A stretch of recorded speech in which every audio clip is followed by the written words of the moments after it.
I hope you all are good. I'm your English teacher and my name is Rafia Munawwar.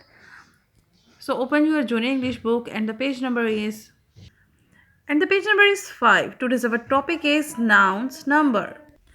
Dear students, a singular noun refers to only one person, place or thing. And a plural noun refers to more than one person, place or thing. For example, window is singular noun, and if we will make it plural, and it will be changed in windows by adding s.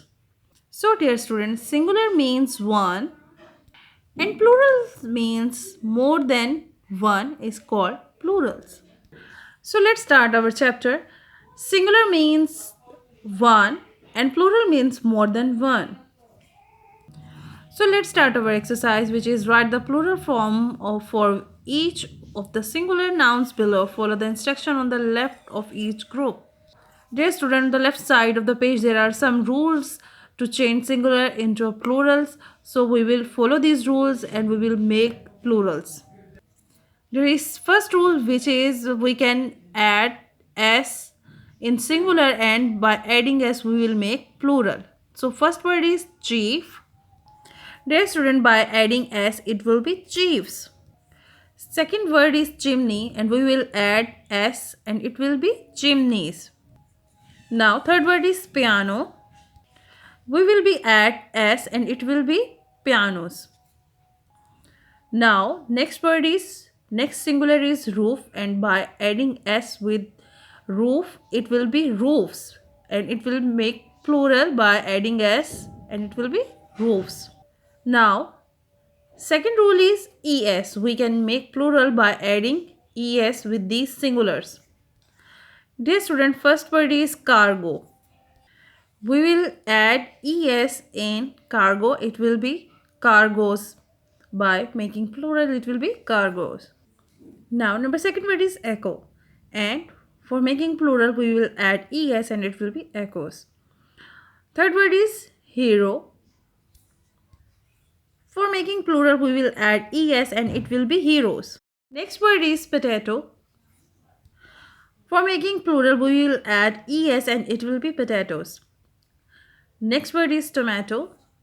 By adding es, it will be tomatoes. Okay, now we will learn next rule, which is change y to I and then add es. Okay, students, what you have to do? You have to write ies in the place of y. So first word is battery, and in the place of y we will write ies and it will be batteries. Next is hobby, and it will be hobbies by adding ies. Next word is reply. By adding ies it will be replies. Next word is supply. For making plural we will write ies with supply and it will be supplies. Dear student, now next rule is change f to v and then add es. In the place of f we will write ves. First word is half, and in the place of f we will write ves and it will be halves. Next word is leaf. Dear student, in the place of f we will write ves and it will be leaves in plural. Next word is loof. For making plural we will write ves in the place of f, it will be loofs. Now next word is shelf. For making plural we will write ves in the place of f and it will be shelves. Shelves. Now next word is wolf. For making plural, in the place of f we will write ves and it will be wolves. Dear students, I hope you all are understood very well the concept of changing singular into plurals. Thank you and Allah Hafiz.